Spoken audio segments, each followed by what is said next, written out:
I'd like to make 4 points, if I may, beginning with the scandal at the Dover Port Mortuary. About a year after Sergeant First Class Scott Smith was killed by an IED in Iraq in 2006, his wife, my constituent Lynn Smith, learned that not all of his remains had been included in his funeral. After years of her persistent questioning, she learned from a military official that her husband's additional remains had been cremated, mixed with medical waste, and unceremoniously sent to a Virginia landfill. About a year ago, his widow asked me to help her find out whether other soldiers had suffered her husband's fate. After months of delay, the Pentagon finally revealed that at least 274 soldiers were desecrated in this way. Because of whistleblowers at Dover, what we now know that, and what Lynn Smith discovered, was only one of many scandalous acts of desecration of the remains of our fallen. Since last fall, although additional letters and meetings, through additional letters and meetings with senior Pentagon officials, I've continued to press for the release of all relevant information on this matter and for real reforms so we can prevent these outrages from ever being repeated. I anticipate that my own investigation of these incidents will continue for some time. However, one thing has become clear. Our military families are not sufficiently integrated into the decision-making processes of casualty notifications and remain dispositions. The services appear to be resistant to our suggestions that civilians, including families, clergy, and civic leaders, be included in an influential advisory committee. I believe it's important that this committee include directive language in the NDAA requiring the Pentagon to create an OSD-level Family Mortuary Affairs Advisory Committee.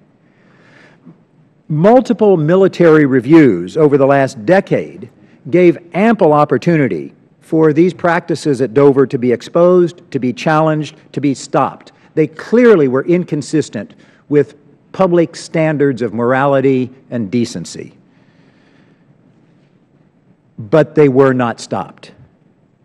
Existing Pentagon advisory boards do not provide the kind of forum necessary for ensuring that these ideas and suggestions and concerns of bereaved family members make their way to the Secretary. A directive from your committee would be very helpful.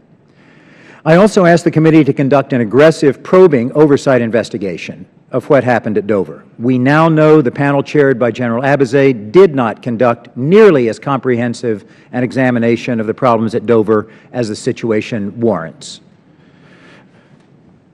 Until the full scope of what happened at Dover is brought to light and appropriate remedial and disciplinary action taken, the public and our military families cannot have the confidence that this episode and these episodes will not be repeated in the future.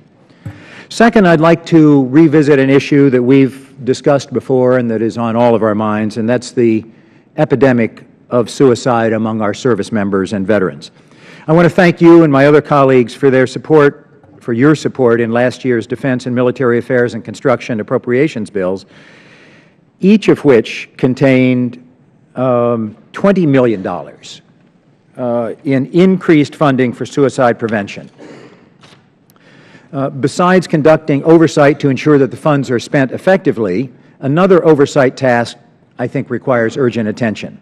One of the great problems in preventing suicide is the handoff, the transfer of separating service members from the DoD to the VA, particularly those who were individual ready reservists or individual mobilization augmentees or inactive Guard members.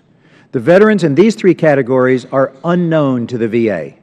The VA has told me and has told the press that they have no easy way of tracking down and reaching out to these veterans. Recently, I learned that an IRR airman who had separated from the 514th Air Mobility Wing at Joint Base McGuire-Dix subsequently took her life.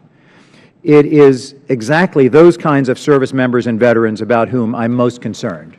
Determining their location and status is an urgent matter that the committee should address to ensure that we prevent other casualties from occurring. So I ask your help in that. Gentleman's time has expired.